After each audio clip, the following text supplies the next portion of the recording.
my factories. I spent a lot of time yesterday obviously preparing for what I would say, what I wanted to say, how I did, and then late at night I was scanning through MSN. I don't know if anyone else goes to MSN and just reads the highlights that are on there. Interesting development, who's dating who, what happened with Brad Pitt and Angelina Jolie. But one thing that came up last night is a highlight was entrepreneur, right? And I thought, well, I did all that work and here it is on MSN for me. We'll just scan through it and we'll be done. So I pulled it up because I was interested in it. It's what I do. And it gave, I think, I can't remember what the title is called, but I think it's the top 10 things that every entrepreneur should know to start. Right? How to be an entrepreneur, the top things you need to know. So you can see the first one says, and I'm just going to scan through these and then I'll get to what I want to talk about, but I thought some of them were interesting, some of them are obvious, and some are, I don't know, just there. Start a business you are passionate and knowledgeable about. I think it's good advice. It doesn't mean you have to. Sometimes a widget is just a widget. I think it's better to be passionate about what you're doing and maybe not so much about what you're knowledgeable about, but it's definitely helpful, right?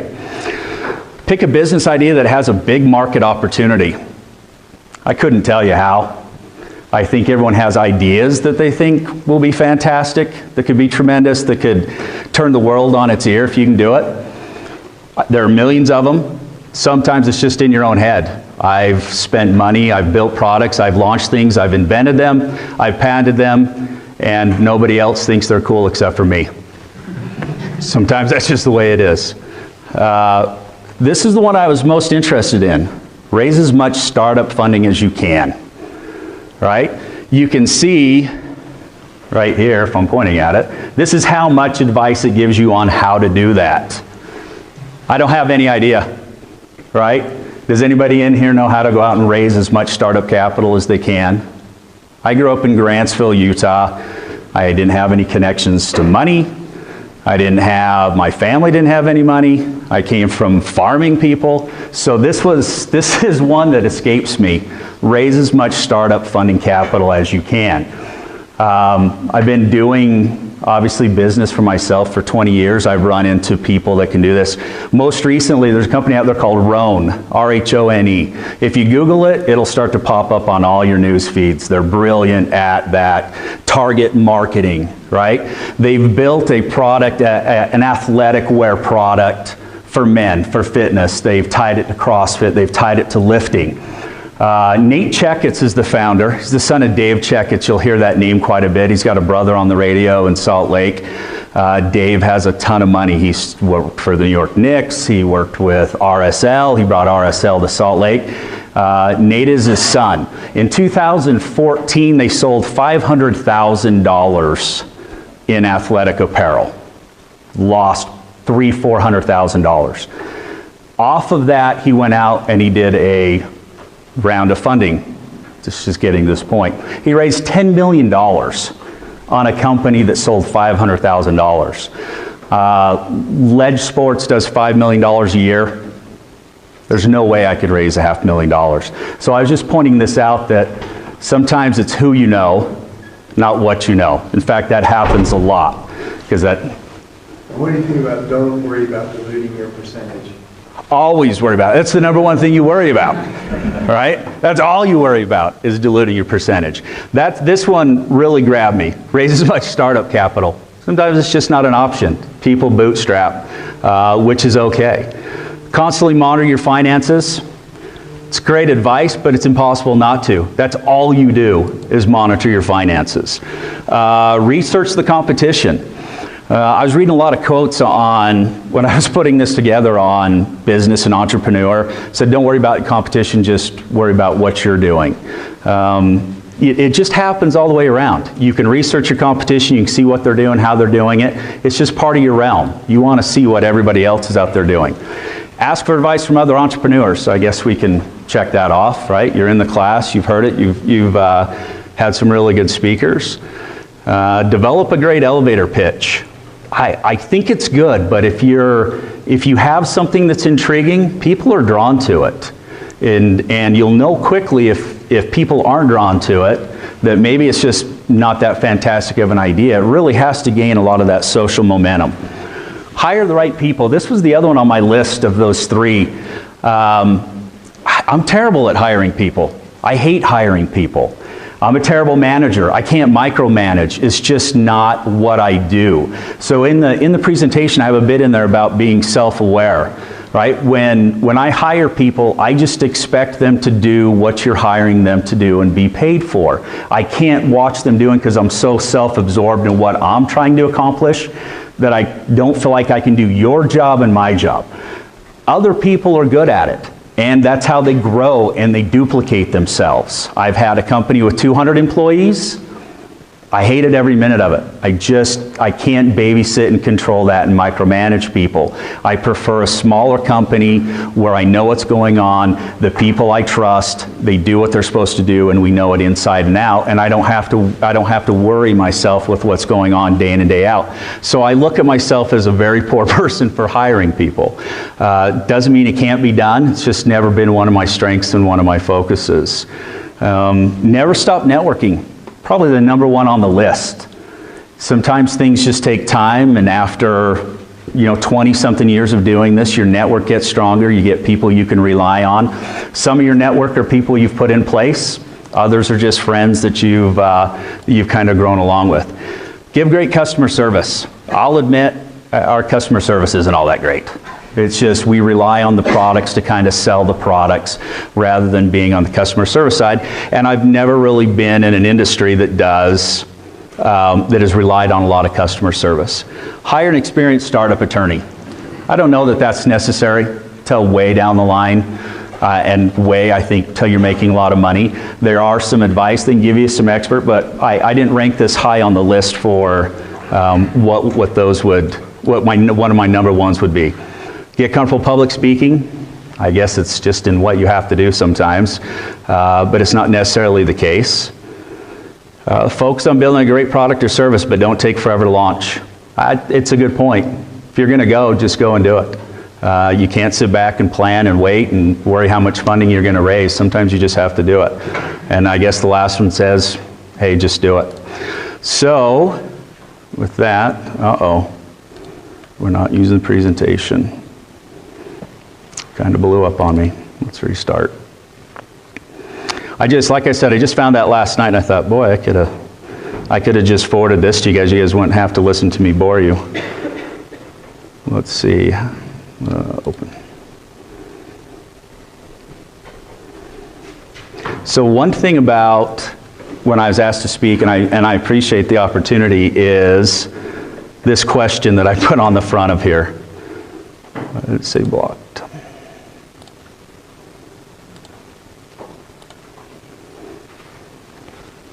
It works. How did I get here? So when I was asked to do this, this was my big question. Not how did I get here, but how did I get to what I'm doing, where I'm doing it, and what I'm doing it. Again, as I looked at Google, I've got a bunch of these cheesy quotes that we put up there. They're all true, some cheesier than others. But if you're going to have the drive to do something, one, I guess, is being passionate, but the other one's thinking, yeah, I can do this and I can come up with something that's going to make a difference.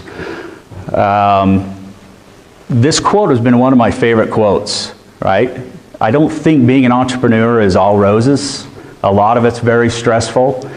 This is a quote. It was originally, I thought, given to Winston Churchill. Most recently, there's a gal on the web. Her name is Regina Britt, who's taking credit for this quote. But it goes quite a ways back to Greek civilization, right?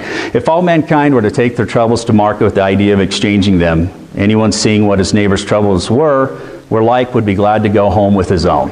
So if everyone's going to come, throw your troubles in a pile, and you were to see what everyone else was dealing with, maybe you'd just be happy to be taking care of your own, right?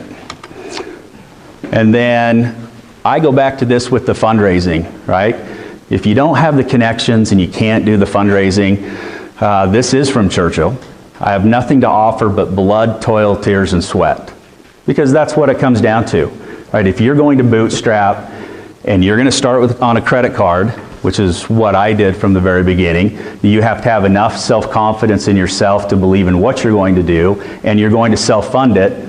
This is really all you've got, is day and night worry and focus on what you're trying to accomplish. It's nice when you're younger. I wouldn't wait. Sometimes this becomes a little bit harder once you have some different responsibilities out there.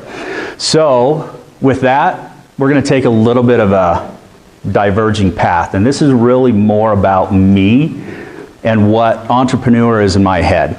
This is a picture of Shanghai, right? Like I said, I just got back from China. This is Shanghai 1990. This is Shanghai 2010. What they've done, this is an area looking across the river from the Bund called Pudong. And they set out to make this a world financial center. It actually mimics the area of downtown Manhattan as a finance center. This is 2016.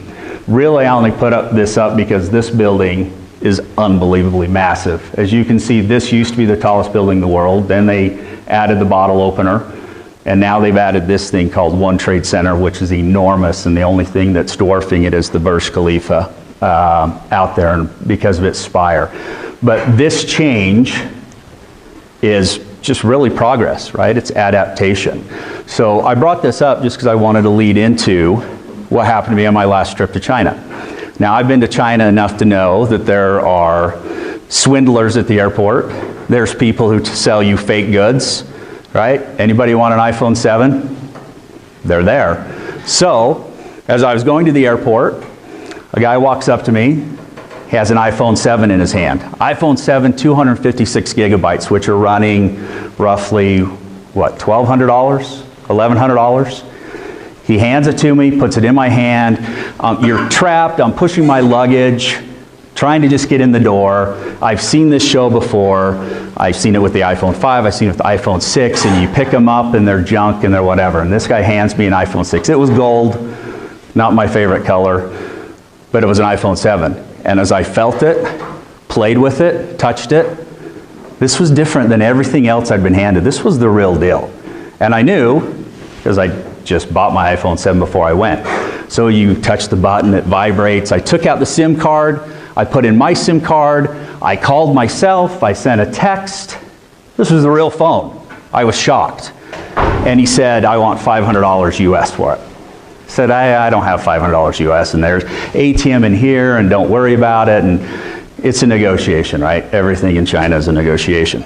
So, by the time the end, I convinced myself that this phone was real. Because it was real, right? In my mind, it's real. And I know better than anybody what's real. So, we settled on $200, 1,200 RMB, which I had in cash, and I was just taking a flight to Taipei and back. And meanwhile, the two people traveling with me that work for me said, what are you doing? You've told me over and over and over again, don't buy things from the airport, it's fake, don't do it. And I'm now telling them, but this one's real. This is real. It's $1,200, it's real. So if they fell off a truck, I don't know where they got them. They work at, who knows where they came from. But it was worth $200 for me to find out why this was a real iPhone. So I hand him the $200. I go through security. He puts it back in the box. It goes in the box. It's new. It's got the new headphones. It's the jack. Serial number matches. It's a $200 iPhone, 256 gig. I get through. The two guys working for me waiting. They're like, what are you doing? Explain to me how you just did everything you told me not to ever do in China, much less at an airport. I said, it's real. It's real. We check in, we go upstairs. I found myself a plate of spaghetti. Those guys had hamburgers. We hadn't done anything but straight Chinese food for a week, so we're enjoying ourselves. We sit down. I reach in the bag, I take out the box. I open up the box, I take out the phone, and as soon as I grabbed it, I knew the phone was fake, right? It rattled, it shook, didn't make the right sounds, and I was just like, you're dumb. You're the dumbest person on the planet. So it wasn't that the phone was fake, it's that the hand was faster than the eye. He swapped the phone on me, which was different than anything else I'd been presented ever at doing stuff in China. So why do I bring this up? Right? Why do I self-deprecate myself? And it's because of this thing I have. I am mentally flawed, right? I have an ego, and when I say I have an ego, it's part of what I say about being an entrepreneur. I think I can do it better than you can do it. I think I can do it better than the rest of the world has done it. That's where I'm mentally flawed. I lose, I screw up, I get taken advantage of at the airport because I know better than everybody. Just is going to happen with me. I'm not saying this is the same for everybody. I feel like some entrepreneurs are flawed. I feel like most of them are flawed because you have to have something of an arrogance or a confidence in what you're doing to feel like you can make a change and do something differently than anybody else has done out there. So I looked up the word, right? I typed it into Google. Who is someone who thinks they can do it better than everyone else? And some very unflattering things came out. He's a megalomaniac, arrogant, conceited, elitist, narcissist, grandiose, and has a superiority complex. That's not what I was going for. I was thinking there was maybe a better word than what was up there that sounds maybe a little Trump-ish, I guess, if we're voting today. I honestly couldn't find the word. There is some arrogance to it. So I wrote my own. You know, accomplishment, aim and purpose, harder working, determined, confident, willing to sacrifice, and having some resolve. Doesn't mean you're not going to make mistakes. I make a lot of mistakes thinking I know better than someone who's done it before. Like I said, I've invented stuff that I thought would change the world, and it didn't. The magnetic path. So when I was saying I was doing the self-reflection, I wanted to talk to you a little bit about how I got to where I was, because this isn't where in high school, this isn't where I intended to be, right? I didn't know it was working for yourself. My dad ran Morton Salt, North American Salt, for 30 years, right? Until he was forced out. He left Morton Salt after I'd started this entrepreneur trail by myself. He was making a great living, he was forced out, and then he went and started his own business. Now I'm a little bit competitive with my dad, but right now he's kicking my butt. He's built a company in the last 10 years that's now doing $50 million a year. From nothing, from being an employee for 30 years, that's what he's done. He's always had that in him, and in fact, if anything else, I kind of chide him saying, you know, if you would have done this 20 years ago, 30 years ago, where would you have been if that was in you? But to some sense, if you're making money, you're doing well, you're 9 to 5, and that's all you have to worry about, you're comfortable. Being an entrepreneur isn't all that comfortable all the time. So I started out like most everybody, cubicle work, American Express, MasterCard, doing the stuff that drives you crazy. You're young, you're getting a job, you're doing it, but you know you hate it. You can't be there that much longer, and slowly it starts to affect your work with attitude, right? So during that time, I started this thing, Internet Solutions. We were talking about dial-up internet. There's probably only a few of you in here who've ever used dial-up internet, but that's what I started. Provo, Utah, BYU, and I started a modem bank, which is I bought phone lines, I put in modems, and I started reselling internet to everybody because it was easy, right? You dial, for every one modem you have, you can get 5 people to sign up and use that modem because not everybody's using the internet 24/7. It's not like it is today. And if people are older or they're getting on checking AOL accounts, you know, it just wasn't used all that heavily. So I built up 2,000 people using my dial-up service account that were paying, and it was inexpensive, but it was $20 a month. Not so inexpensive then, but more expensive. So I was doing this in school selling. And that spun off to, hey, I need a new computer. Well, if I'm delivering you internet, I can also get you a new computer. I can buy computers. I know what computers. I can fix computers because I just grew into it doing what I was doing.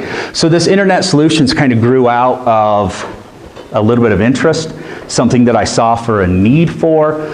And you also got a lot of references, so I built a lot of friends. So the 2 things I put on there, one was relationships. I still talk to and deal with companies that I put up on that from 1993, 94, 95 that are my friends because you have a little bit of a genuine concern for who they are and what they're doing regardless of money. You build a network of friends. And some of those companies still support me When I started sleeping bags, they bought sleeping bags. When I started antibacterials on fabrics, they still want to know what I'm doing and they'll still buy. So I graduated, right, doing this. 5-year engineering degree. I sold the company. Why did I sell the company? Because I just spent 5 years doing an engineering degree. I was somewhat committed to doing it. Except when you come out of school with an engineering degree, it's not all roses, and it's $35,000 a year as a starting engineer. You're not a professional engineer. You take the IT, you move on. It was a little bit of a letdown, right? I was doing my own thing. I was making more money than that by happening to fall into something that worked out really well. So again, and he said it in my bio, I started working for a company and I was designing $400 million hazardous waste repositories for EnviroCare of Utah. They became Energy Solutions, right? You've seen them, it was Delta Center, then Energy Solutions, or I don't know what it is now, Vivint something, right? It'll always be Delta Center. So that's who I was designing for, except where was I? I was back in the cubicle. I was an engineer in a cubicle driving myself crazy. And it's where I first figured out that a big part of being an entrepreneur is I wanted to associate with people. I wanted to talk to people. I wanted to interact with people. I wanted to do lunch meetings. That's not what was happening. So I got, just through dinner, friends, I was offered a job to go back out and do networking because it's what I knew how to do. So I left engineering, and Holly and I were talking earlier. My plan was, well, I'm going to just leave engineering for a short period of time. I'm going to go do my master's. So part of your plan with your engineering is you have to do 4 years studying under a professional engineer, but you can wipe out one of those years by going and doing your master's, which is the reason to go back to school. So I'll do networking, I'll go do my master's. Well, shortly after leaving, and I got paid a lot more money than what I was making to leave, which is a good reason to leave, is I found out the professional engineer I was working under was a fraud. So he'd made up that he was an engineer. So Federal Oversight Agency wiped out the 2 years that I'd been doing all this engineering on. So I had this complete reset of everything I thought I had known, plus my master's, to where I basically would have been making that 35 grand again for another 4 years, which is very, very deflating, right? You think about it. You have a life plan, things get deflating. So I went on, so from engineering, EnviroCare, I put on there giving engineering a go, and that's what I was putting on there. That's, you know, sometimes things are just out of your control, right? Life throws you a curveball and you just have to do something else. But if you have confidence, you can do it. And it's also part about discovering who you are, right? I was talking about that cubicle. I wasn't meant to be in a cubicle. I didn't just want to talk to my computer all day. I needed to be out interacting, where I somewhat discovered I was happier doing sales than I was doing engineering. So the company I left to is called Nebo Products. This is, we're talking 98, 99, we're talking .com era, and everyone's searching for this. It's internet, it's money. No one knew how to make money with the internet yet. They just knew they had to be on the internet. 99, 2000. We got to get somebody who knows email. How do we set up email? How do we get a domain? And that's really what they hired me in for. I spent about 7, 8 months. I got all their stuff dialed up. And they said to me, hey, what about all this? Everyone's selling .com. And you guys don't remember these companies. Internet Shopping Network was a subsidiary of Home Shopping Network, right? Everyone has seen Home Shopping Network on cable. Still out there. Caters to 70-year-old grandmas looking to buy embroidered towels.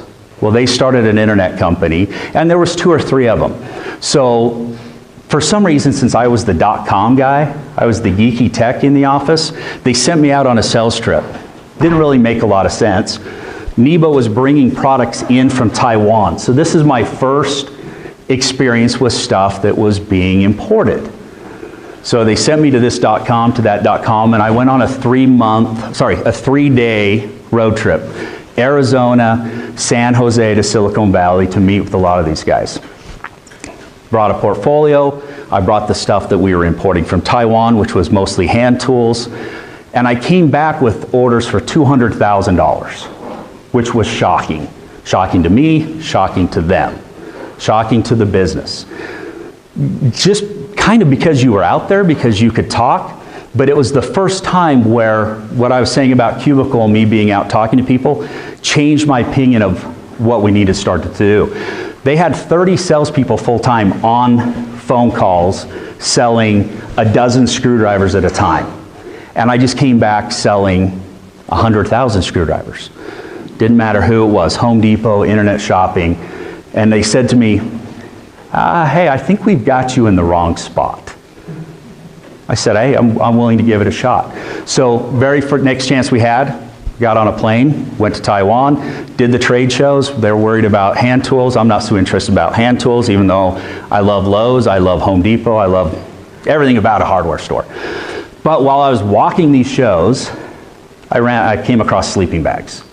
Right? And I sat down, I'm talking to this company about sleeping bags. I said, how much is that sleeping bag? They were kind of buggy. They're like, oh, it's $7. It's what? $7. What about this one? What about that one? So I developed this rapport with a company that was manufacturing in Taiwan.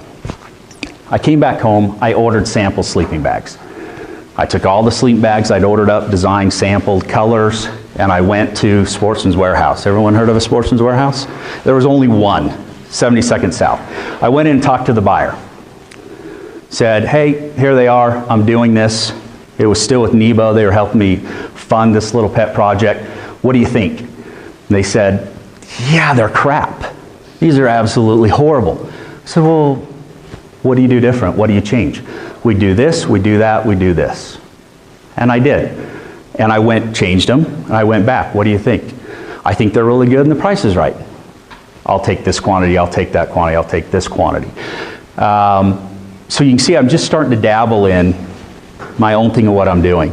In 2 years, I was selling $5 million a year in sleeping bags, but not for me, right? I was doing it for Nebo. So you can already see where this goes. You start to get a little disgruntled. I'm the guy who started it. I'm the guy who did it. I'm the guy carrying everybody. If you're not getting paid what you feel like you're worth, you're going to go to a quick demise, right? You're going to get soured. You don't feel appreciated. You're carrying everyone else, and you're going to look for a way out. It just comes to a pushing point of when that's going to happen. And mine came to an abrupt halt. It was actually a screaming match with the owner, and I just said, I'm done. I'm going to go do something else. I'd been given offers to go somewhere and do other things, which is what leads me into this Tech 360 biomass. Someone had asked me to build this body fat sensor bioimpedance device for kids on a national contract. But I'd gotten comfortable at Nebo, right? Everyone gets comfortable. And you need something that kind of, boom. Most of the time it's unhappiness. Because if you get comfortable, humans get complacent and things get easy. So I left. Nebo never added another customer and they quickly went down. I'd like to say that was all me. Could be some me, could be some them. What I did know, and the other thing that kind of kept me there, is you build a lot of friends and relationships. It's not about in the business, it was everyone I was talking to. I was doing 20 trade shows a year across the country. Vegas, Reno, LA, Seattle. And you meet friends and you develop a network of friends. So I left for biomass. And this is where things kind of got interesting for me. So I built this device. This all kind of circles back to engineering. I never really thought about engineering again after I left, but it's been the greatest self-serving tool I've had. Not because I'm designing bridges and roads and planes, but because it's problem solving. I can design stuff. If I don't know how, I can figure it out, and I know the resources to get there. And so quickly after developing the device for the national contract, we'd sold $20 million, but it was going to end. So like it said, what's in my mind? I'm incubating what I want to do, which is going back to the outdoor, back to camping gear, back to the things that were successful. So 2 years after I'd waited out my non-compete, I started doing sleeping bags again because it was natural. But I'd made enough money that I wasn't just going to do sleeping bags. Guess what else? I started a car dealership. And then I bought cell phone stores. And then I did stuff that wasted a lot of money that I could just kick myself in the butt for. It's just what you do. And you've all heard the statement, hey, jack of all trades, master of none. It's true. I told you at the very beginning, I hate employees, I can't do it. It's a reflection on me, it's not on people. I can't manage people running cell phone stores, I can't manage people selling cars, and if you're not managing it and watching it, it loses a lot of money. When you look out your window and you've got 4 Cadillac Escalades there that you bought because you think you could sell them, and they're depreciating $1,000 a month each, something's wrong. Something's wrong with what you've done. And it takes a long time to extricate yourself from what you don't know or what you don't like that was just a passing fancy going to auctions back into something that you are good at, that you know that you want to control. And I knew that I didn't want 100 employees anymore. I didn't want any of this. So biomass gave me a great launch. It incubated a lot of things, helped me solve a lot of problems. It also, I have another slide that's going to talk about cell phone stores and car dealerships and why there's specific aspects of those business, although they seem like they're entrepreneurial, there's constraints that I didn't like about them. So we went on to Ledge. If you're from the area, chances are, you know, I think the bio said famous brand. You guys have never heard of Ledge, let's be honest, right? Anybody heard of Ledge? Nobody, right? I sell 150,000 sleeping bags a year for the last 16 years. When you go back, if you go home and look, if you're in the area, and if you bought something from Costco, Sam's Club, Sportsman's Warehouse, could be a chance it has Ledge on it, but it doesn't say Coleman. It doesn't say anything else. It's growing, but during this incubation in the 16 years, figure out, hey, building a brand is very, very difficult. You're not going to be Kleenex, you're not going to be Velcro overnight. It takes a long time to do it. But across that time, I've done a lot of other things. I've been, like it says, I've become this importing expert, which I would consider myself to be. And then most recently is this Fuse Biotech, which is nanotechnology. And the reason I put Fuse Biotech on there is we were talking about funding. You've got to know when the project's too big for you to self-fund. So with this and with introductions, I've been meeting regularly about every 2 months with 4 billionaires, right? One guy owns 80 hotels on the eastern seaboard from Boston down. Nicest guy on the planet. But he inherited his company. His grandpa started it. Another guy inherited all the wealth from Schlitz malt liquor. Right? No one's probably ever heard of Schlitz malt liquor. They were sold maybe 80s, 90s, something like that. He's worth $4 billion. Inherited it. Another gentleman got into divorce. He started a clothing line with his wife, sold his half of the clothing line for $1 billion. And he had to force himself out. It was a high-end line. It's escaping me now, you'll know it all over Vegas, but they sell $700 sundresses, right? Something I could never do because, one, it's immorally wrong, but somehow they do it. He got out of his 50% ownership because he was still involved with the company. He had to get them to force him out. So he started opening up these high-end, what should be high-end retail stores. He started opening them up in strip malls, like next to an Albertsons. And the company said, yeah, that's not going to work. Okay, you're out. Paid him his $1 billion. I guess the point where I ramble on there is super nice people, but we're talking about funding. None of these guys went out and bootstrapped what most of us are going to do and or try to do. They make a lot of money. They send me on this project here, they send me $200,000 a month just in testing, and they don't even blink. It's like a $5 blackjack table to them. Something that you hold so dear and you're like, oh my gosh, how do they do this? It's a tax write-off. They don't care. Building, selling, hotels, what are you going to do with your billions of dollars? You fly private jets. You stop by to see me after doing lunch with Sting at the Academy Music Awards. That's what they do. But they're nice. So that's why I put that on there, because it's quite a divergent change from, hey, I started this with a credit card, to this is who you deal with in a network. And sometimes it just takes time.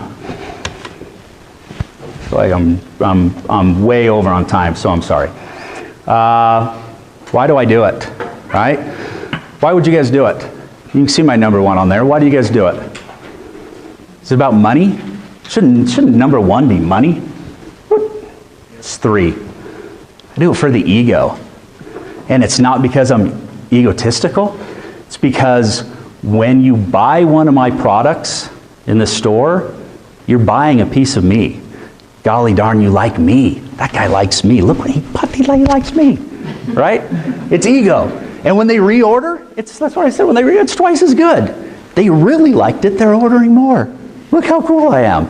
So when I walk into a shelf at Costco, when I go to a Walmart, Sam's Club, and there's something I've designed, their brand, my brand, something else, hey, these people like me, right? That's the ego side of it for me. And that's what kind of gets me the giggles a lot of times when you're doing a product, when you're doing a widget. The other thing for me is accomplishments. I have to accomplish something.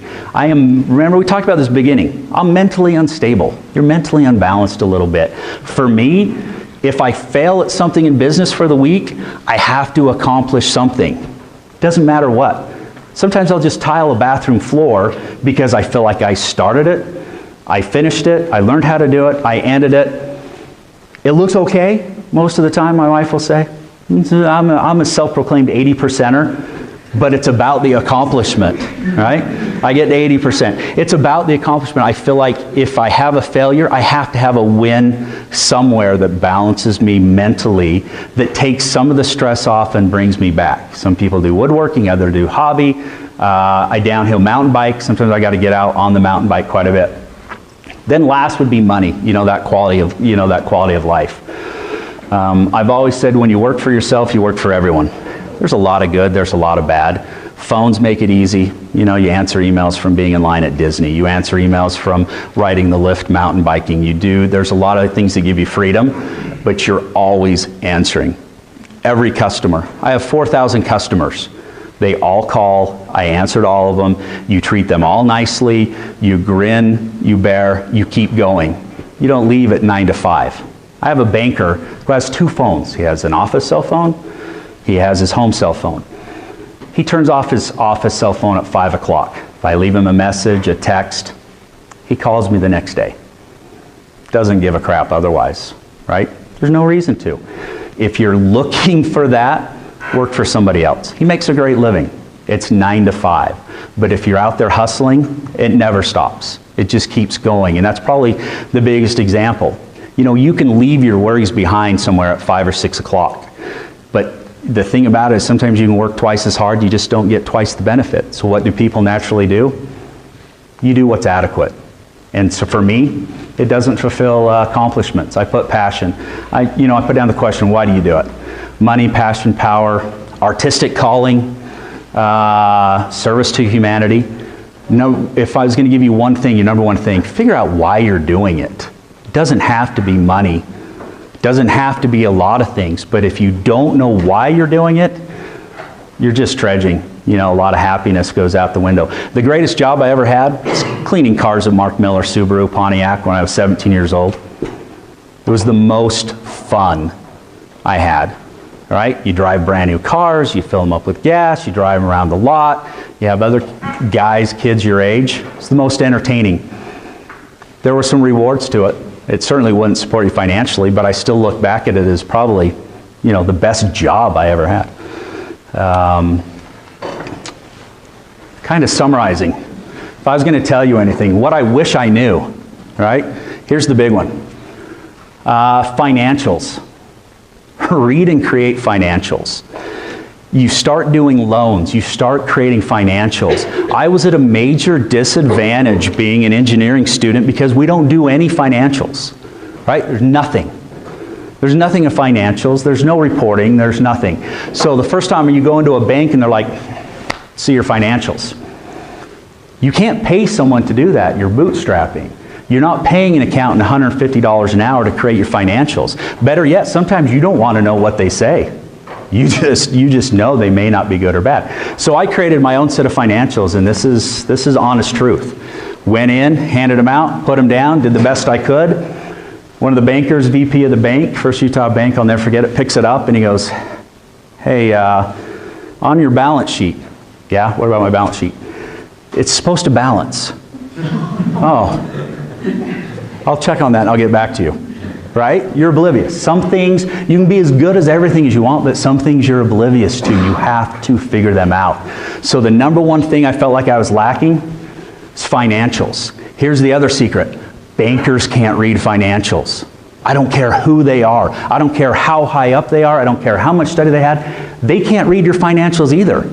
What they do is they have a spreadsheet, they have a format, they pick certain lines with numbers, they put it in there, calculate. If it comes out the same ratio, you get a loan, sir. But they can't read it. They don't know it. They're not trained in it. So if you can do it and you can talk about it, better off you are. Save you some heartache in the long run. Time. I put over here, I hope you find a magic bullet, right? I hope you create that app that's worth billions of dollars and it sells overnight and you're rich and we'll all come swim in your pool, as they say. I've been down the road. I had a buyer at Sam's Club buy a product I designed, invented. We put it in stores. It sold $20,000 on the opening day in 10 test stores. And I thought, my ship's come in. Hey, this is fantastic. Monday after the holiday, I called up. Did you see the sales? Did you see the sales? They're sold out. No reply, no reply, no answer, no reply, no answer. 3 months. I kept getting a guy on the phone. Finally, I said, hey, so-and-so buyer, she out sick, she coming back. Oh, she got moved to another department. She hasn't been around. I said, well, I'm Andrew with Texans. He's like, yeah, I've never heard of it. Thanks. Sure. Done. So, like I said, I had the magic bullet. Sometimes you think you have the magic bullet. Sometimes the magic bullet doesn't pan out, and in the end, it's about the grind. So I promise you, I hope you all catch the cat by the tail, right? Do it fast, but for the majority of us, it's about the grind. And it's just what I say. Time is going to take time. And I put on here relationships. So when I was first selling at Nebo at Sportsman's Warehouse, I would take the department manager and assistant manager for a department selling sleeping bags to lunch. They were making $8 an hour. 2 of those guys, one is the head buyer at Sportsman's Warehouse, VP. The other gentleman is the head buyer at Bass Pro Shops, who just bought Cabela's. Guys, these were people that I was buying lunch for that were making $8 an hour. And I recommended them for their position. And it's been 20 years ago. But guess what? When I call, they answer. Because it was genuine. I wasn't just taking them to lunch just to schmooze because they couldn't do anything for me at the time. Right? They're not a proponent to my success. They were just people. Time takes time. Every relationship matters. That's probably the one thing that I can point out, and I have them all over the country. Anyone you want to talk to. Wealth, right? Ledge makes good money, takes care of me, but it doesn't make a ton of money. One thing I put on there is buying assets. Non-depreciating assets. The best thing I ever did was I bought a warehouse in West Jordan, 30,000 feet. I bought an economic downturn because I had a stable business. It tripled in value in 2 years. It made me more money than I'll ever make selling sleeping bags in 10 years. It was ridiculous, but it was just an opportunity. So I put on there, adapt, be flexible. You don't have to just be pigeonholed to what you think you're doing. There's other things out there that are opportunities, but buying assets is really one of those. And I point to the flip side. Has anybody heard of a company called Outdoor Products? I guarantee you've all bought something. See, they own the entire aisle at Walmart. Outdoor Products. You'll see them, you know them. They do $75 million a year at Walmart. Fantastic Jewish family owners. Andrew Altschul just took over president. Good friend of mine. Goes back to relationships. $75 million a year. Owns, rents 4 big warehouses in downtown LA. They've been there for 40 years. They're renting the warehouse, people. Their rent goes up every 3 years with cycling everything. You'd think 40, 50-year-old company, you buy your warehouse, right? That's what I was talking about with assets. Know what your hourly rates are. Know what your value is. At what point when you start paying someone to do your accounting, at what point do you start paying someone to help you clean the bathrooms and do the floor, because your time is better spent elsewhere, either on sanity or on doing what you do best.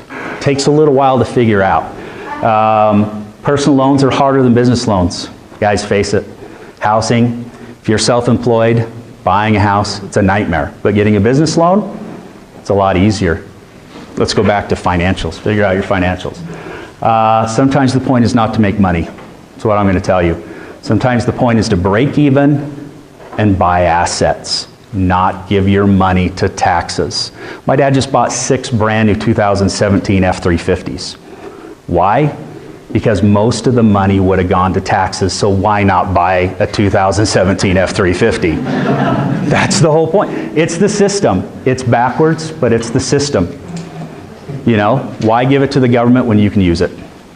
I'm going to end there. I'm sorry I took up Q&A time.